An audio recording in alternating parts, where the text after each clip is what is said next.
তোকে বিরক্ত করতেছে? এই মেয়েটা মাথাটা একটু খুবই সুন্দর আছে। বুড়া চুল দাড়ি পেকে গেছে, লেকিন শখ যায়নি। বুড়া হয়েছি তো কি হয়েছে? টুকটুকের মা চুল দাড়ি পেকে গেছে, বাতাসে। বুড়া তো ভালোই গান করে। तू भी ठहरा है कैसे। সোনা সোনা দাদু কোথায় সোনা?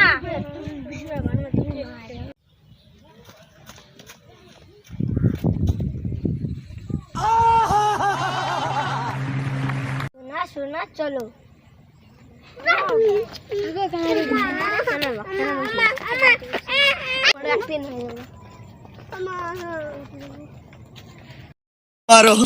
मारो हमको जिंदा मत छोड़ो सालो।